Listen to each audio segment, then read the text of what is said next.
마지막 날 송년 주일입니다. 송년 주일이 꼭 오늘 마지막 날이 되었습니다. 오늘 저녁 11시에 송고영신 예배를 드리며 우리는 새해를 맞이합니다. 하나님의 은혜 가운데 한 해를 보내고 다시 우리 또 새해를 이제 오늘 밤에 맞이합니다. 우리 인생을 살면 지내는 과정은 힘들지만 지내고 나면 하나님의 은혜에 감사 드릴 것 뿐입니다. 성탄 후 첫 주일에 누가복음 우리 2장을 읽었습니다. 교회력은 이렇게 가는 거예요. 성탄절 지내고 성탄 후 첫 주일 이렇게 하면서 이제 또 나아갑니다. 성탄 후 정결 예식의 날이 되어 요셉과 마리아 부부가 아기 예수를 안고 성전에 나왔어요. 정결 예식은 율법의 남자의 경우에는 산후 33일 그리고 이 부정한 기간이 이제 7일을 더하면 40일. 여자 아이를 출산한 경우에는 이제 66일. 또 여자는 곱빼기로 가서 부정한 기간 14일을 더해서 80일 후에 갖게 되었습니다. 이런 정결 예식은 바로 산모를 보호하는 법이었어요. 레위기 12장 1절 8절에 잘 나옵니다. 자, 우리나라도 전통적으로 377이라고 해서 377은 3주죠. 그래서 생후 21일 동안은 산모가 움직이지 않게 보호하고 또 애부인들이 이제 또 지금 병원에서 낳고 병원에서 되게 이제 기본적인 소위 이제 보호를 받고 나오지만 옛날에는 그렇지 못하니까 애부인이 들어가면 또 이게 전염병 위험도 있고 그러니까 아기에게 나라마다 이렇게 산후 그 시간을 보내는 몸의 회복까지 기본적인 그런 시간을 보내는 전통이 있었던 것입니다. 그래서 옛날 우리나라는 애부인들이 출입을 하지 못하도록 집문 앞에 금줄을 치기도 했어요. 남아를 낳으면 이제 숫덩이와 빨간 고추를 이 새끼줄 대문 위에다가 새끼줄을 걸어서 남자이면 이제 빨간 고추랑 숫덩이를 그리고 여아를 낳으면 생솔 소나무 가지와 숫덩이를 걸었습니다. 자, 마리아가 예수님을 낳고 40일 만에 이제 성전에 나왔습니다. 자, 23절에 정결 예식의 의미를 말씀합니다. 이제 거기 보면 한번 읽어볼까요 한번? 자, 23절 시작. 이는 주의 율법에 쓴 바 첫 해에 처음 난 남자마다 주의 거룩한 자라 하리라 한 대로 이 아기를 주께 드리고 첫태생 이야기를 합니다. 이 첫태생 이야기를 우리가 이해하려면 구약성경을 봐야 되는데 첫태생은 구약성경에서 모두 하나님의 것으로 여겼습니다. 사람이든 짐승이든 첫 번째 태어나는 것은 첫태생이라고 그래요. 퍼스트 본 첫 번째 태어나는 것은 모두 소유가 하나님의 것이라고 하는 거죠. 출애굽기 13장 2절과 12절이 비슷한데요. 이스라엘 자손 중에서 사람이나 짐승을 막론하고 태에서 처음 난 모든 것은 다 거룩히 구별하여 내게 돌리라. 이는 내 것이니라 하시니라. 하나님이 아주 엄중하게 명하십니다. 첫 태생은 바로 내 것이야 이렇게 주장하시는 거예요. 자, 하나님께서 이렇게 이스라엘 향하여서 주장하신 이 율법의 유래는 우리 잘 알다시피 출애굽 역사에서 이제 시작되었어요. 유월절 사건 이야기입니다. 하나님께서 애굽왕 바로에게 내 백성 이스라엘을 내보내라 이 명령을 9번이나 이제 했지만 듣지 않았어요. 9번에 여러분 정말 이 재앙이 얼마나 여러분 이제 혹독했습니까? 그 심한 그 재앙을 당하고도 이제 이 바로 왕이 마음이 완강하여서 하나님의 말씀에 도무지 순종하지 않았습니다. 하나님을 업신여기는 거죠. 막 고난 속에서도 마치 이제 사람들이 이제 완강하게 자기 마음을 열지 않고 그렇죠? 하나님의 말씀에 귀를 기울이지 않는 것과 같은 것입니다. 하나님께서 바로의 아들을 비롯한 모든 애굽인들의 장자 그리고 애굽인들의 모든 소유의 짐승을 첫 새끼들을 모두 이제 죽이는 장자 재앙을 내리셨습니다. 참 신기하잖아요, 그렇죠? 어떻게 사람이 죽는데 정확히 알고 그 집의 장자만 죽느냐 말이에요. 어떻게 그 많은 여러 짐승 새끼들이 있는데 그 많은 짐승 새끼 가운데서 오직 여러분이 첫 태생만 정확히 알고서 어떻게 죽어가냐 말입니다. 하나님은 정확하십니다. 성경 보다가 간혹 이제 신비한 게 있죠. 어떻게 우리 머리카락을 세신다 하시는가? 아무도 못하는 일이에요. 그러나 하나님은 우리가 불가사의, 우리가 지난번 화요 말씀 치유 집회 때 나눴지만 불치, 불가사의, 이건 우리가 쓰는 말이에요. 사람이 우리가 피조물이 연약하잖아요. 지식에도 연약하고 여러분 기술에도 능력에도 연약하니까 우리가 이제 그 불가사의하게 여기는. 그러나 하나님께서는 아무것도 불가사한 게 없습니다. 불가하는 게 없습니다. 능치 못함이 없습니다.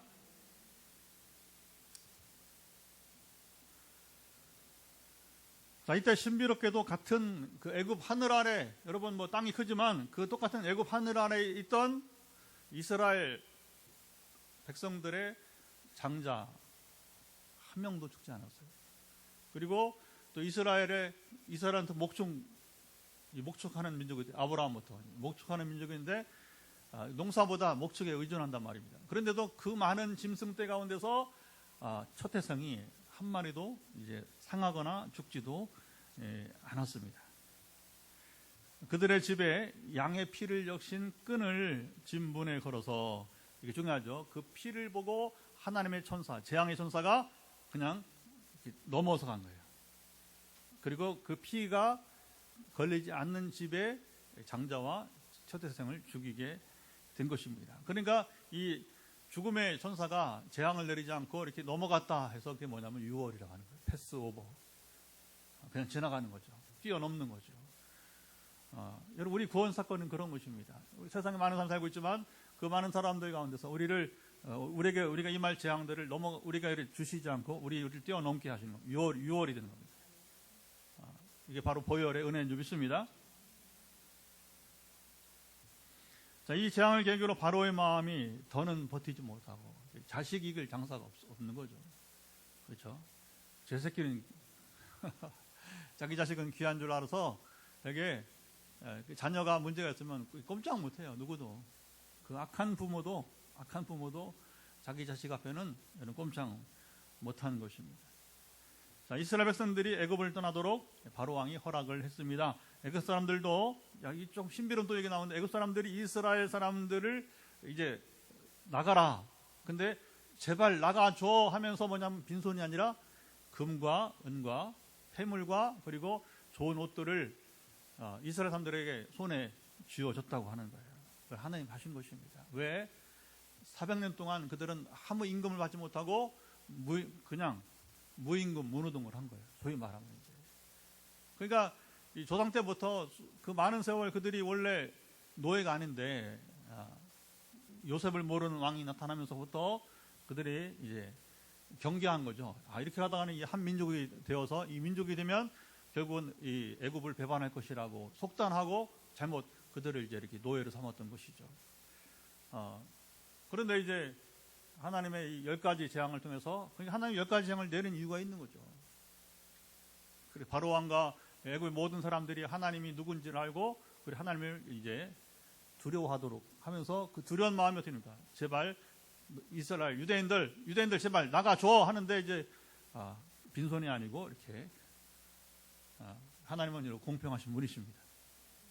참 신비한 일이 일어났습니다. 이 유월절 사건으로 이스라엘의 출애굽이 시작되었습니다. 하나님은 이 날을 이스라엘이 영원토록 기념하라고 명령하셨어요. 그리고 이스라엘의 장자들과 짐승의 첫 새끼는 모두 하나님의 것이라고 선언하셨습니다. 자, 첫 태생이 모두 하나님의 것이 되어 그 다음 표현을 보면 다 거룩하게 되었어요. 하나님께 속하면 다 거룩한 것입니다. 지금 이 크리스탈 강단은 세상 그냥 강당에 가면 뭐예요? 그냥 뭐 강대상이에요. 그러나 이것이 교회에서 예배를 위해 쓰임받기 때문에 이것은 성물이 되는 줄 믿습니다. 우리는 그냥 여러분 그냥 자연인으로서는 우리가 육체에 불과한 것이고, 육체는 여러분 때가 되면 우리가 이제 흙으로 돌아가는 겁니다. 그러나 하나님이 우리 가운데 계심으로, 하나님 우리 속에 계심으로 우리는 여러분 이제 그리스도인이 된 겁니다. 우리 거룩하게 된 것입니다. 그리고 여기 성경 보면 거룩이란 말을 쓰면서 구별한다는 말을 씁니다. 거룩은 뭐냐? 구별하는 거예요. 세상과 여러분 교회가 구별되는 겁니다. 그렇죠? 이게 거룩이에요. 거룩. 하나님의 것과 세상 것이 구분되는 겁니다. 이게 바로 뭐냐면 구별되는 것, 그것이 바로 거룩이라고 하는 것입니다. 자, 요셉과 마리아는 율법이 가르치는 대로 비둘기 한 쌍을 제물로 준비해서 성전에 왔습니다. 그들이 가난하여 원래 보통 사람들은, 이제 중산층 사람들은 어린 양을 제물로 드리게 됐는데, 그러나 너무 가난해서 양 한 마리조차, 아이가 태어났는데 하나님 제사하는 그 자리에 여러분 이제 양 한 마리조차 드릴 형편이 되지 못했습니다. 그리고 율법은 가난한 자들을 위해서 양을 드리지 못하면 어떻게 하라고요? 비둘기, 산비둘기 또는 집비둘기 한 쌍을 드리게 되었습니다. 오늘 본문은 예수님의 가족들이 율법을 지켰다는 사실을 세세하게 기록하고 있습니다. 성경은 왜 이렇게 예수님과 가족들이 이렇게 철저하게 율법을 지킨 것을 여기 기록하고 있었을까요? 자, 요셉과 마리아가 아기 예수를 안고 성전에 왔을 때에 성전에 주님을 기다리던 두 사람이 있었습니다. 한 사람은 시몬입니다. 자, 25절 보면 이 사람이 누군지 한번 보도록 하죠. 25절 보면 여기 보면, 자, 이 사람은, 시작, 이 사람은 의롭고 경건하여 이스라엘의 위로를 기다리는 자라. 성령이 그 위에 계시더라. 자, 성령이 그 위에 계셨다는 것은 요즘 말로 말하면 그는 성령의 사람이라고 하는 겁니다. 세상 사람이 아니라 하나님의 영, 성령과 함께 동행하는 사람. 우리가 흔히 다 같이 성령의 사람이었다는 의미예요. 성령님과 함께했던 시몬은 의롭고 경건했습니다. 여러분, 성령의 사람은 사람의 모습이 바로 이런 것이에요. 당연한 얘기죠, 그렇죠? 성령의 사람이라고 하며 의롭고 경건하지 못하다면 그 사람은 가짜입니다. 여러분, 은사가 나타나는 사람, 병을 고치고 막 집회하면 사람들이 감동받고, 그런데 그 사람이 의롭지 않고 경건치 못해, 덕이 되지 못해, 가짜예요, 가짜. 여러분, 이만이나 뭐 이런 여러분이 이제 뭐 이단 그 사이비 교주들만 여러분 가짜가 아니라 버젓이 교회 강단에 서 있는데, 그리고 실제로 여러분 집회하면 은혜가 돼요. 그리고 병도 고치고 뭐 하여튼 여러 가지 이제 뭐 은사가 임하는데, 근데 그 사람의 삶은 깨끗하지 못해, 경건하지 못해, 의롭지 못해, 가짜란 말이에요. 제 판단이 아니고, 자, 마태복음 7장에 보면 주여 주여 하는 자마다 천국에 들어갈 것이 아니라고 했어요. 그래서 뭐 얘기하냐면 귀신을 쫓아내고 뭐 병을 고치고 이 얘기 나온단 말이에요. 여러분, 이게 얼마나 두려운 말씀인지 모르는 거예요. 성령의 사람은 삶이 일치가 돼야 됩니다. 덕이 돼야 됩니다. 이웃을 괴롭히면 안 되는 겁니다. 서울에 어느 교회 있잖아요. 이 교회가 뭐 수백억 원 돈을 달라고 요청하면서 재개발 지역에 정강훈이, 이거 가짜예요, 가짜. 어떻게 그 공동체, 여러분, 그 지역 공동체 그렇게 피해를 줍니까? 그 한 교회가 여러분 이제 버티고 돈 더 달라고 재개발하니까 버티다가 지금까지 여러분 그 지역 공동체 개발이 늦은 거예요. 그러면 이미 다 이사 갔는데, 이건 얼마나, 이건 말할 수 없는 피해를 주는 겁니다. 가짜예요, 가짜. 그거 여러분, 교회가 공동체, 여러분 지역 공동체 여러분 더 도움이 되지 못한 망정, 여러분 우리가 지역 공동체에 도움이 돼야 됩니다. 아멘. 우리는 아직 이제 개척기라 줄 수 있는 게 없으니까 빵을 주는 거예요. 붕어빵 줘서.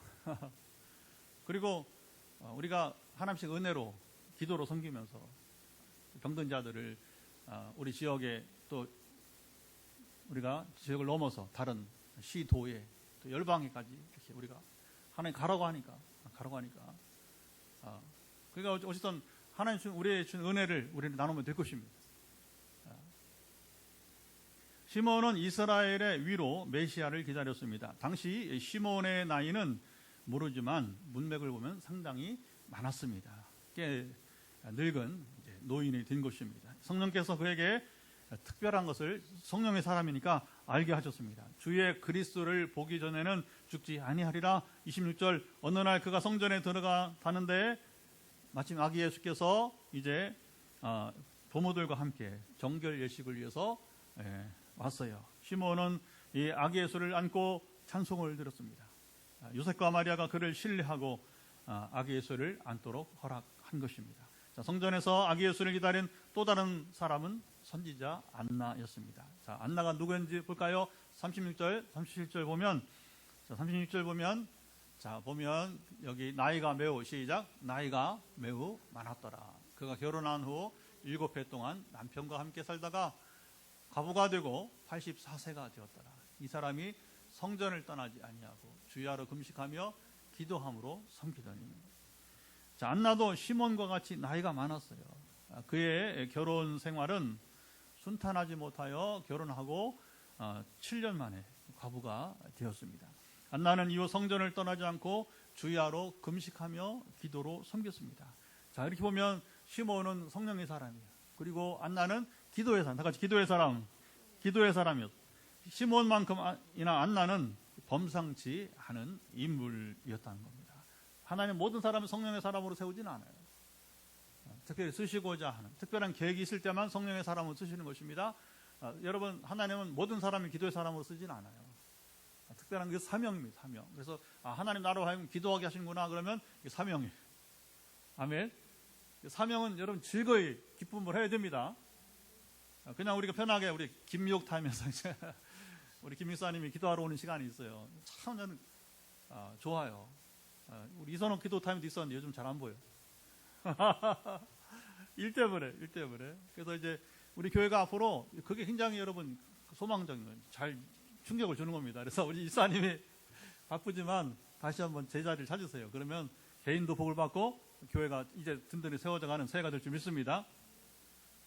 범상치 않은 일.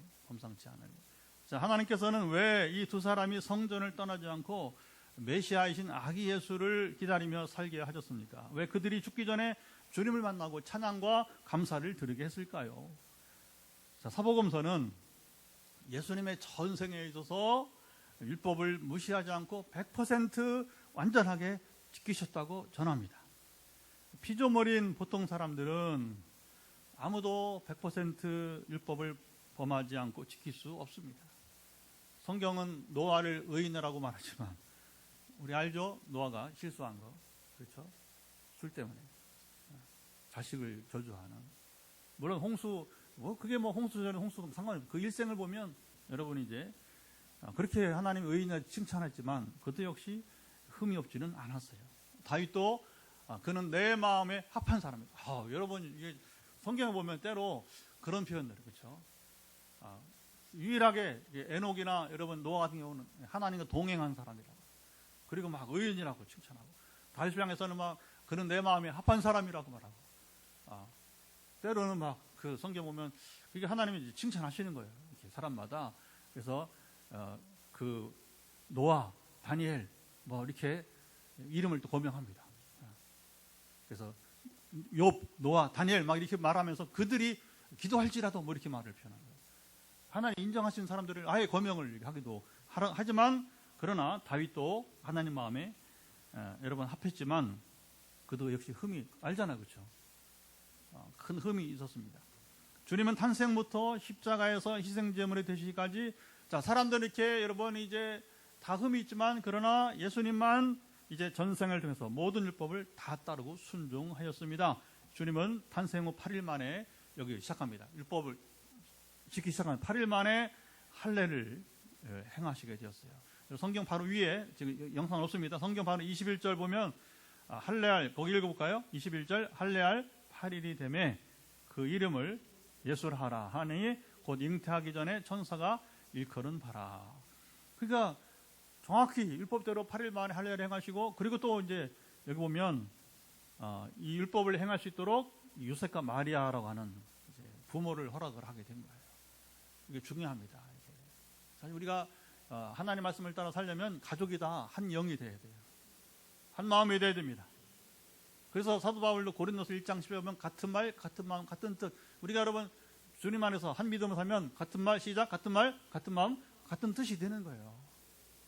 이견 어떤 일이 있으면 이견이 없어요. 그냥 마땅히 이제 그런 거예요. 지난 주 중에 이제 울산에 교회 초청을 해가지고 우리 이제 대구 경북 목사님들 몇 명이 이제 가서 대접을 잘 받고 왔어요. 대접을 잘 받고 왔는데, 근데 대접 받고 보니까 이미 제가 그 교회 초청을 3번째 받아서 대접 받았는데 늘 그 집안이 배집사님이라는 가정이에요.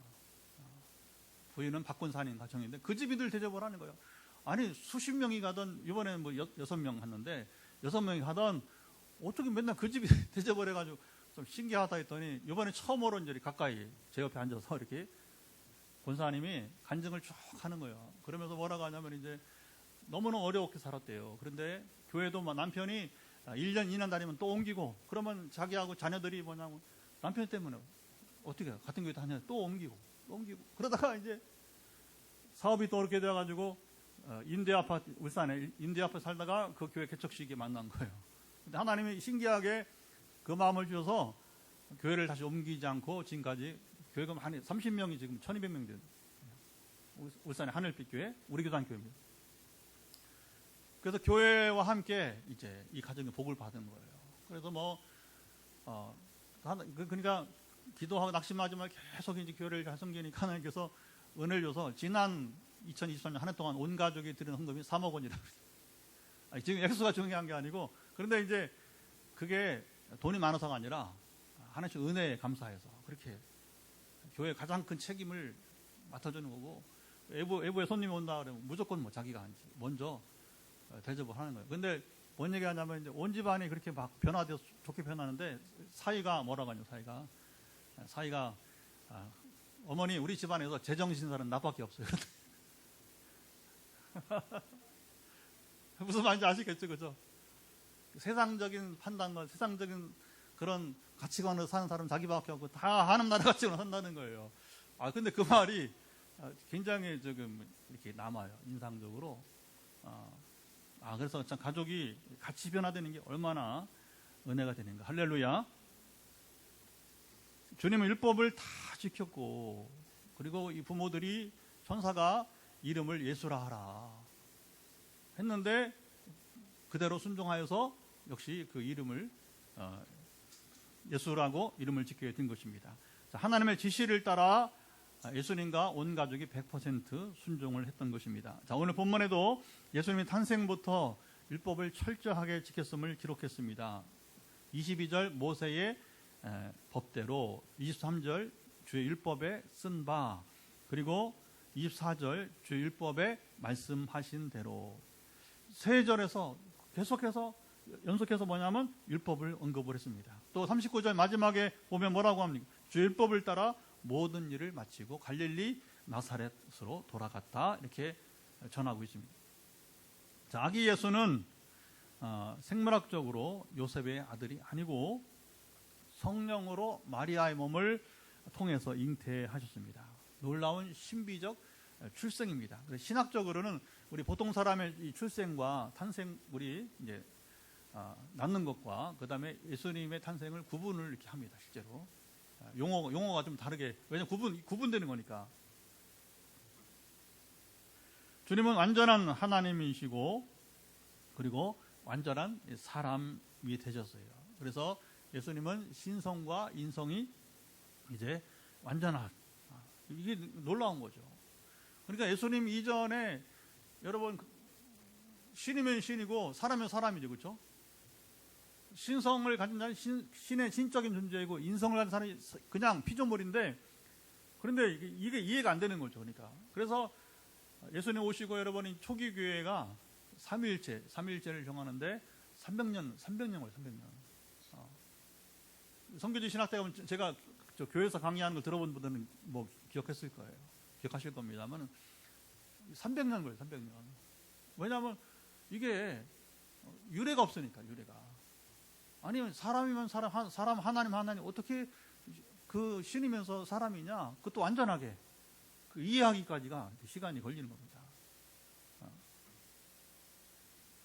그런 근본 하나님의 본체이셨어요. 빌립보 2장 6절 사람이 되어 이 땅에 오셨기에 보통 사람들과 같이 주님 율법을 따라 사셔야 했습니다. 예수님은 이 일의 탄생부터 인생 이제 끝날까지 완벽하게 지키셨습니다. 오늘 본문과 같이 유아 시절에는 기본적인 율법을 지키던 살았던 요셉과 마리아를 통해서 아직 아기니까 못 걷잖아요, 그렇죠?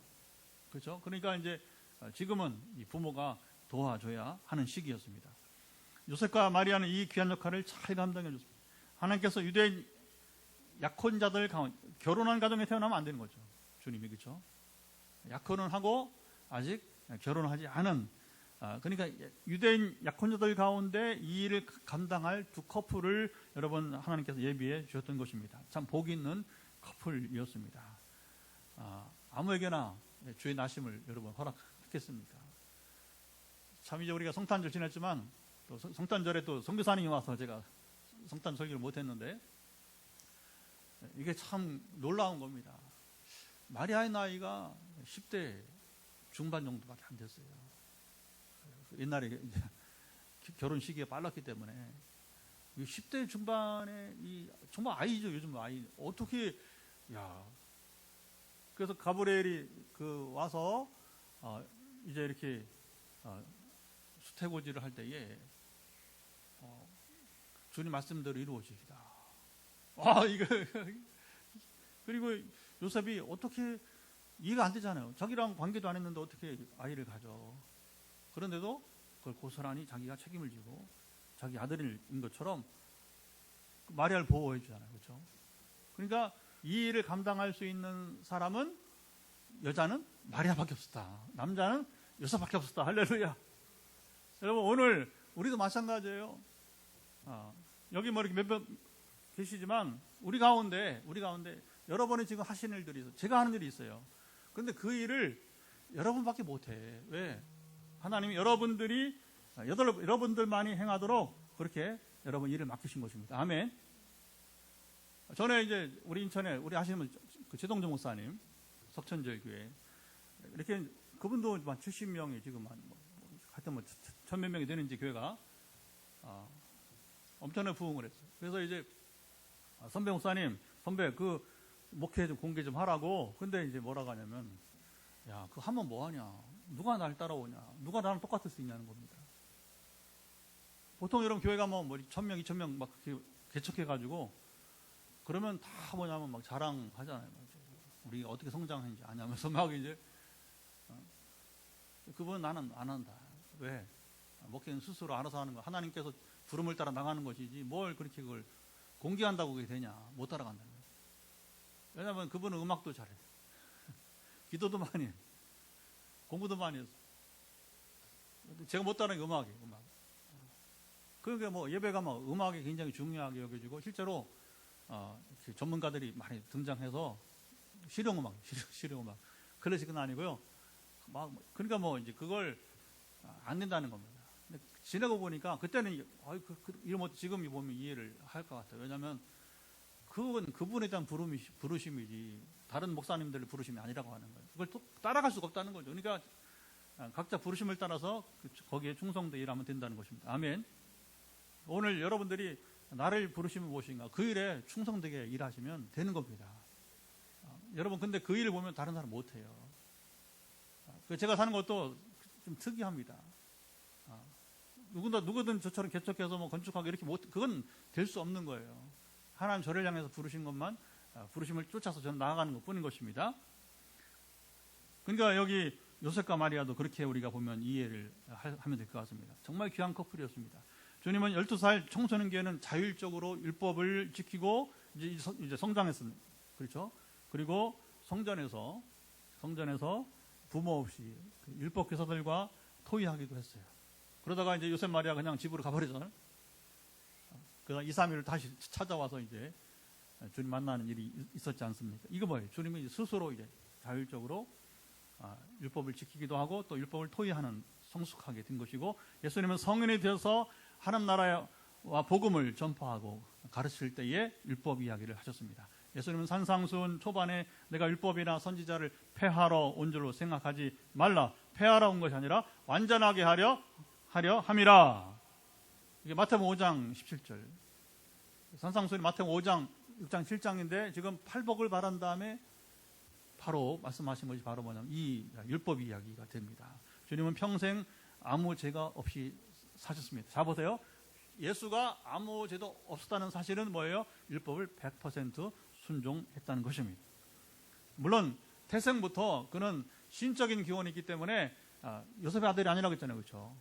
태어날 때부터 그는 하나님의 아들이기 때문에 죄가 없으시지만 그리고 지상에서도 율법을 100% 순종하셨습니다. 주님의 생애는 이렇게 사심으로 우리가 어떻게 살아야 하는지 참 본을 보여주셨습니다. 유대인들의 메시아 대망 사상은 사실은 꽤 오래되었어요. 메시아 구원주가 이스라엘 땅에 올 것이다 하는 것이죠. 메시아 예언은 모세 시대부터 시작이 되었습니다. 창세기 3장 15절 보면 이제 아담과 하와가 선악과를 먹고서 타락하게 돼요.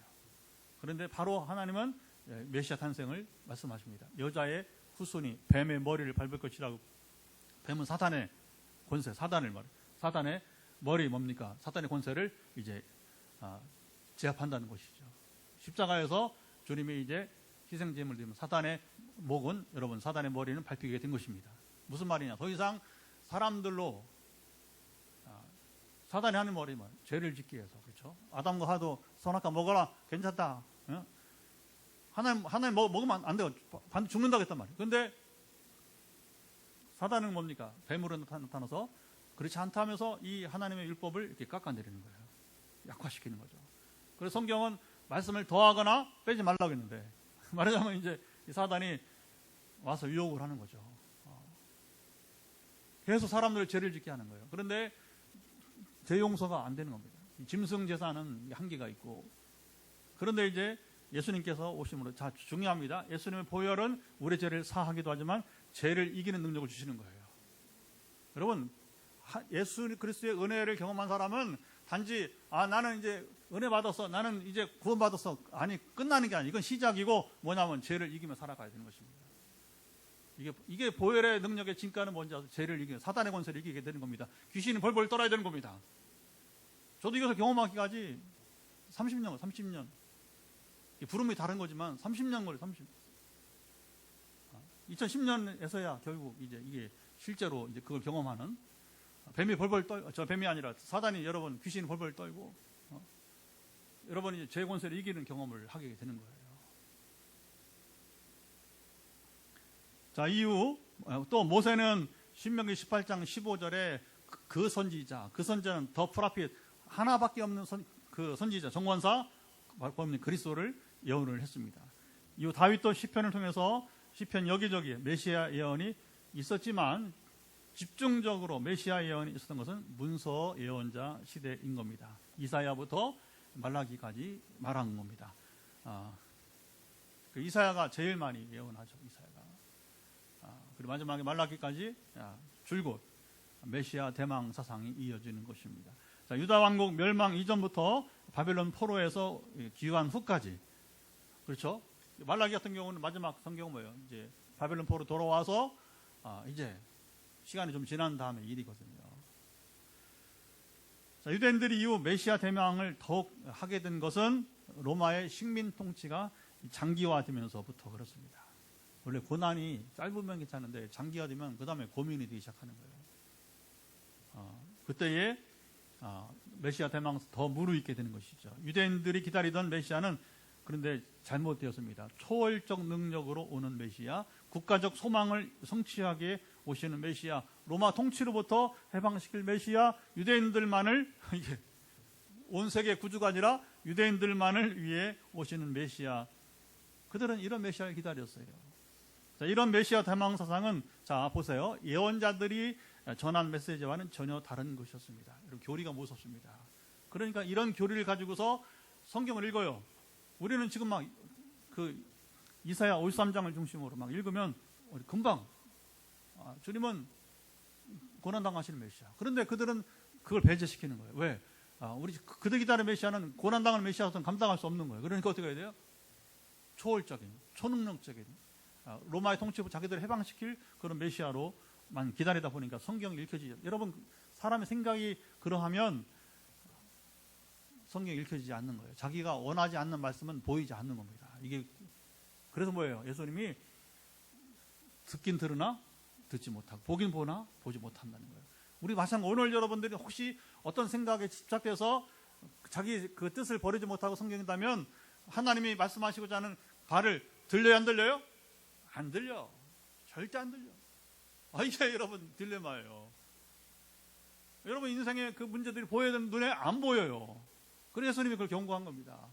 보긴 보아도 보지 못하고 듣긴 들어도 듣지 못한다는 이사야의 예언을 주님이, 왜냐하면 주님이 공생하시면서 이스라엘이 그렇게 말씀해도 못 듣잖아. 기적을 행해도 왜 주님이 기적을 행한지 모르잖아. 그렇죠? 그러니까 이스라엘이 메시아가 오셨음에도 불구하고 보긴 보아도 보지 못하고 듣긴 들어도 듣지 못하는 맹인이요, 귀머거리가 여러분 청각장애인이 되어버린 것입니다. 자, 이런 성경의 예언을 무시하고 자기들 임의로 메시아관을 가지고 있었던 유대교인들은 아무도 아기 예수를 맞이하지 못했습니다. 성경은 정결식에 오신 아기 예수를 영접하고 찬양하며 감사를 드린 자는 오직 시몬과 안나뿐이라고 전해줬어요. 남자 대표 하나, 여자 대표 한 명. 두 사람이 유일하게 깨어있던 성령의 사람들이었습니다. 그들은 오직 이 날을 위해 살다가 아무도 만나보지 못한 예수를 믿고 감격스러운 찬양과 감사를 드렸던 것입니다. 자, 시몬과 안나의 찬양과 감사는 그 내용을 보면 복음이 잘 요약되어 있습니다. 이게 중요한 겁니다. 그냥 막 노래한 게 아니라, 감정은 노래한 게 아니라 성령의 사람이니까 지금 자기가 안고 있는 아기를 향한 적절한 표현으로서 찬양을 하다 보니까 그게 바로 메시아의 노래가 되게 되는 것이죠. 자, 29절, 32절 보면 시몬이 어떻게 찬양했는지 다시 한번 읽어보겠습니다. 자, 29절부터 32절입니다. 주제여 이제는 말씀하신 대로 종을 평안히 놓아 주시는도다. 내 눈이 주의 구원을 보았사오니 이는 만민 앞에 예비하신 것이요 이방을 비추는 빛이요 주의 백성 이스라엘의 영광이니이다 하니, 시몬은 자신이 메시아를 보았으니까 자기 삶의 목적은 뭐야? 한 가지, 메시아를. 근데 지금 메시아를 보았으니까 죽어도 여한이 없다고 고백했어요. 그가 주의 구원을 보았기 때문입니다.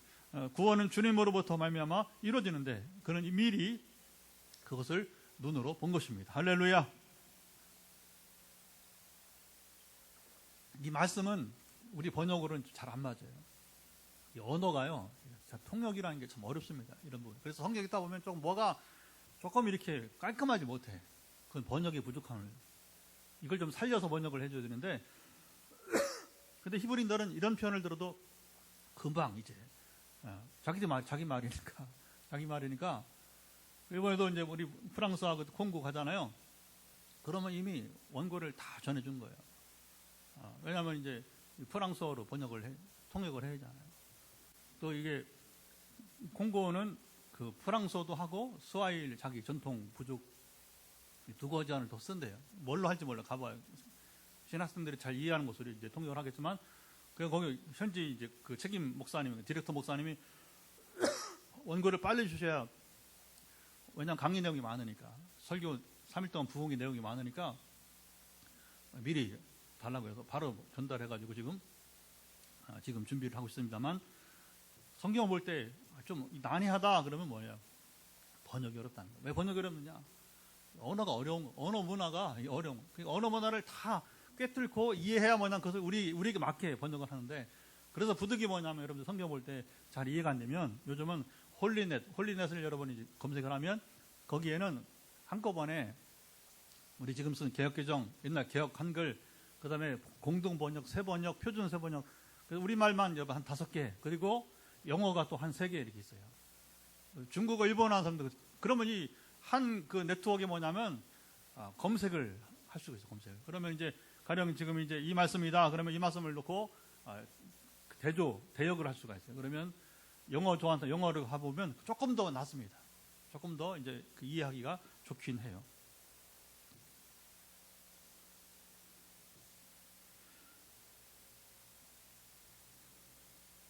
자, 주님은 이방을 비추는 빛, 이게 중요합니다.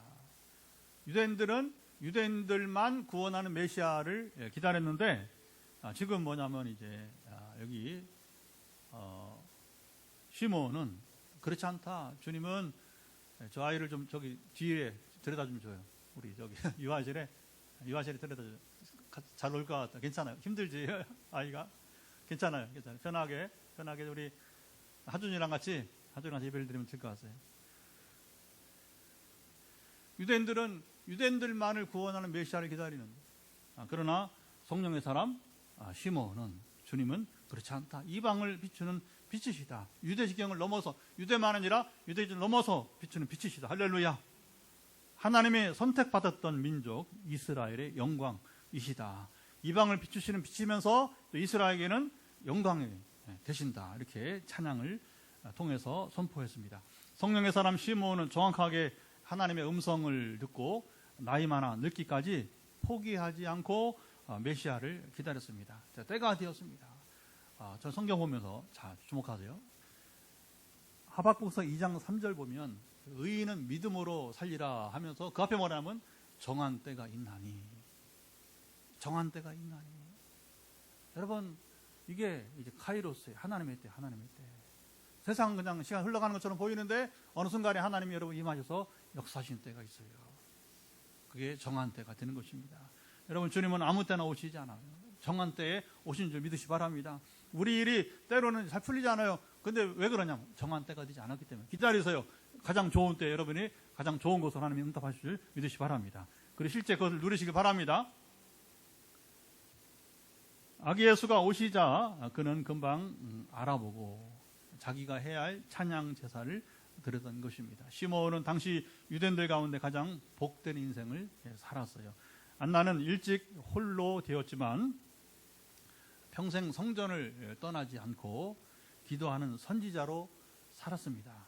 그리고 죽기 전에 그도 시몬과 같이 아기 예수를 만났습니다. 안나는 아기 예수를 보고 감사했습니다. 얼마나 감격스러운 겁니다. 시몬은 찬양을 드리고 그리고 안나는 감사를 드리고 그리고 예수님을 중요합니다. 예루살렘을 속량할 자라고 표현하고 있는 거예요. 예루살렘은 이스라엘의 구속자가 오셨다고 이제 38절 사람들에게 전했다고 이렇게 성경은 요약을 하고 있는 것입니다. 기도의 사람이니까 그가 누구인지 분별을 하고 알아본 거죠. 자, 오늘 한 해를 보내는 마지막 날 송년주일에 우리가 귀한 두 사람 이야기를 나눴습니다. 시몬과 안나입니다. 그들이 보여준 삶은 오늘 우리가 세상을 어떻게 살아가야 하는지 정확하게 전해줍니다. 성경은 이런 사람들의 이야기를 우리에게 전해줘요. 우리는 세상을 성실하게 살아가야 합니다. 하나님께서 내게 주신 능력을 아까도 말했죠. 우리 각 사람만이 할 수 있는 일들을 전문성을 여러분 최대한 발휘하면서 하시길 바랍니다. 불신자들보다 더 성실하게 여러분 능력 있는 삶을 세상에 살아가시기를 축복합니다.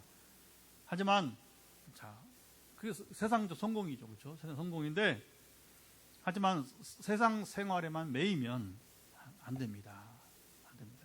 시몬과 안나가 보여준 성과 같이 우리도 다시 오실 주님을 기다리고 맞이할 준비를 여러분 해야 해요. 세상살이만큼 중요한 것이 하나님과의 관계인 겁니다. 자, 이것을 놓치면 우리는 모든 것을 잃을 수 있어요. 예수님도 뭐라고 했습니까? 사람이 만일 온 천하를 얻고도 제 목숨을 잃으면 무엇이 유익하리요? 사람이 무엇으로 주고 제 목숨과 바꾸겠느냐? 마태복음 16장 26절입니다. 여러분 우리가 세상 성공 중요한 거예요. 그러나 세상 모든 것을 권력을 얻기도 하고 재물을 얻기도 하고 그러나 제 목숨을 잃으면 이 목숨은 내세에서의 영생만을 말하지 않습니다. 이 땅에서부터 누리는 참 생명을 의미합니다. 우리 교회는 하나님 나라를 선포합니다. 교회에서만 아니라 우리가 지역, 민족, 열방까지요. 죽음 위에 임하는 하나님의 나라만 아니라 오늘 이 땅에서 임하는 하나님의 나라를 우리는 선포하고 있습니다. 그 나라를 여러분 우리가 안나와 시몬과 같이 살아가야 되는 거예요. 한국교회 극복해야 될 최대 과제가 뭔지 아세요? 천국을 내세로 미루는 거예요. 그러다 보면 이 땅에 사는 삶의 가치가 떨어지는 거예요. 대수롭지 여기지 않아요. 우리 가정에도 그런 자녀가 하나 있어요. 우리 큰애가. 사회생활은 얼마나 똑부러지게 하는지 몰라요. 서초, 서울교육청 서초 분청에 있는데 최근에 문제난 학교 거기 관할하는 아이예요. 희한합니다. 세상살이는 얼마나 똑부러지게 하는지 몰라요. 이게 아비가 목사인 아비가 큰 근심거리가 되는 거예요. 왜냐하면 이 신앙생활을 제대로 안 하니까. 저만의 고백이 문제가 되지 않기를 바랍니다. 우리 여러분 이제 이 문제를 탈피하길 바랍니다. 얼마나 이게 저에게 뜻하지 않은 지금 이제 일이 생겼어요. 그래서 이게 참 하나님의 긍휼밖에 없습니다. 아멘. 우리 다 같이 일어나서 찬양하면서 기도합니다. 우리가 시몬과 안나와 같이 우리가 이제 오늘 송년 우리 주일인데 또 저녁에 송구영신 맞이하는데 어떻게 살아가야 되는지 성령님 가르쳐 달라고. 간단합니다. 세상살 열심히 하면서 우리 하나님 관계를 잘 맺으면 됩니다. 예, 오늘 찬양은 우리 오직 주의 사랑이며 마지막 찬양 아까 했던 거 한 번 더